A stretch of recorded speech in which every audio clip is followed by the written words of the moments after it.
project ambayo tumeianzisha, na kama wote tunafahamu ni mfumo wa academy wa kufundisha watoto ambao waliokuwa na vipaji vya mpira na wasiokuwa na vipaji vya mpira. Kwa huu ni utaratibu ambao tumeuanzisha, na dhamira ni kuleta elimu ya mpira katika umri mdogo. Kwa nini tunafanya hivyo? Kwa sababu kwanza tunaamini umri mdogo unaweza kushika vitu kwa wepesi zaidi kuliko umri mkubwa na kufundishika kwa maana nyingine. Lakini la pili ni kwamba nafasi ya kucheza kwa maana ya umri wa binadamu wa kucheza mpira unaisha haraka sana, tofauti na professionals nyingine. Miaka 30 kwenye mpira unaitwa mzee. Ukifika 35 watu wanakuuliza una staff lini.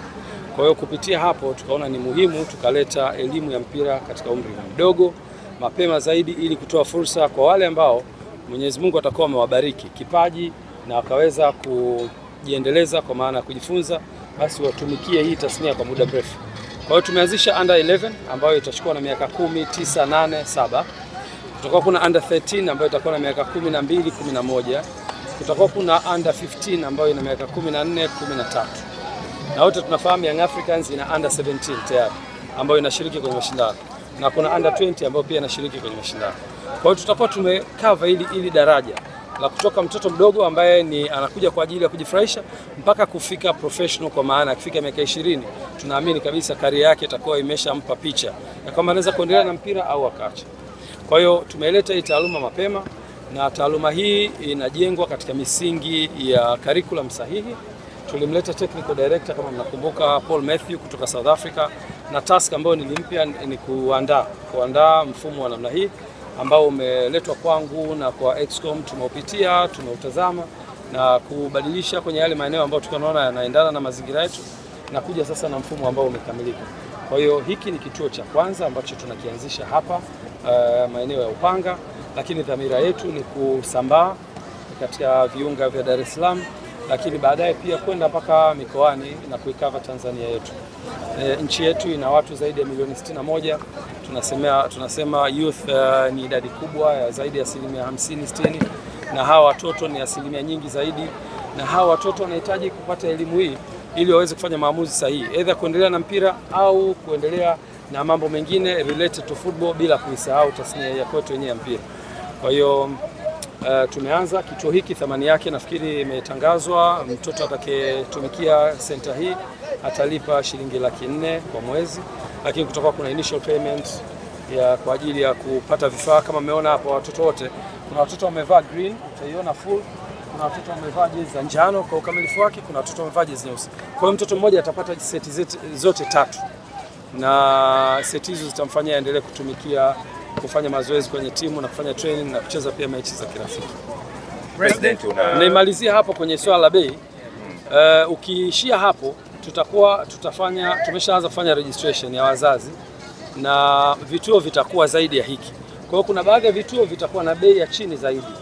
Kuna study ambayo ilifanywa na Harvard University na inatumika pia, nimeona same model wanaitumia Aga Khan Hospital. Wana hospitali zao ambazo ukienda kama Upanga pale Aga Khan kuna bei yake ambayo iko premium kidogo, lakini wamefungua branch Masaki ambayo bei yake iko ya juu kidogo kulingana na mahitaji na wanasema economical stability ile eneo. Lakini hao Aga Khan wana branch maeneo mengine kama Tandale, maeneo kama Tandika. Ukienda kule bei zake zinakuwa chini kidogo kulingana na maisha ya watu wa huko. Kwa hiyo pia Yanga Soccer School itakwenda na huo mfumo.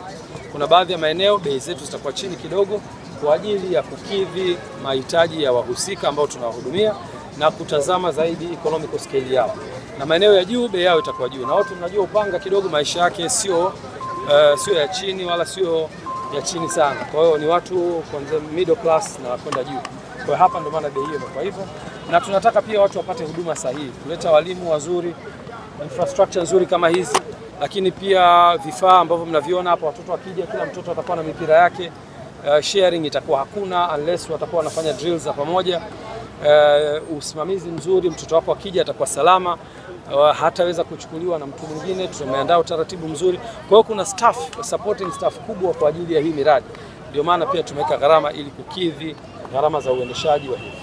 Na nichukue fursa hii kuwaalika wazazi wanaopenda watoto wao wajifunze mpira Tunawakaribisha, mfumo umetangazwa, wapite kwenye social media za Yanga, lakini pia kuna physical registration ya hapa kituoni.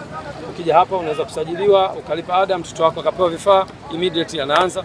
Na hii sasa hivi tumeshaanza, tunatarajia kutokana na usajili tutafungua pia vituo vingi zaidi. Nawashukuru.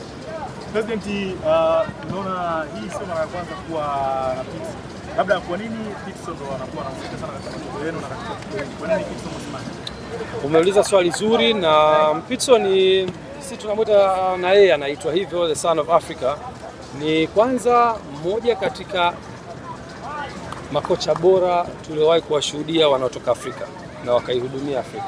Hakuna kocha mwenye mafanikio Mwafrika anayemzidi Pitso Mosimane. Najua nyewe ni waandishi, mnaweza kufanya research yake.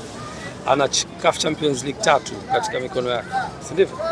Ana bronze medal 2 za Club World Cup. Huyu ni namba 1 coach in terms of success. Turnaround ya maisha yake, ukija kwenye football amecheza, mmemsikia pale, amecheza Jomo Cosmo, amecheza vilabu vikubwa South Africa, ameenda nje, amecheza national team. Amekuja kufundisha, amefundisha vilabu vikubwa Mamelodi Sundowns, na nafikiri ndio kocha pekee kutoka Afrika amewahi kufundisha, especially Sub-Sahara, kwa kufundisha Al Ahly.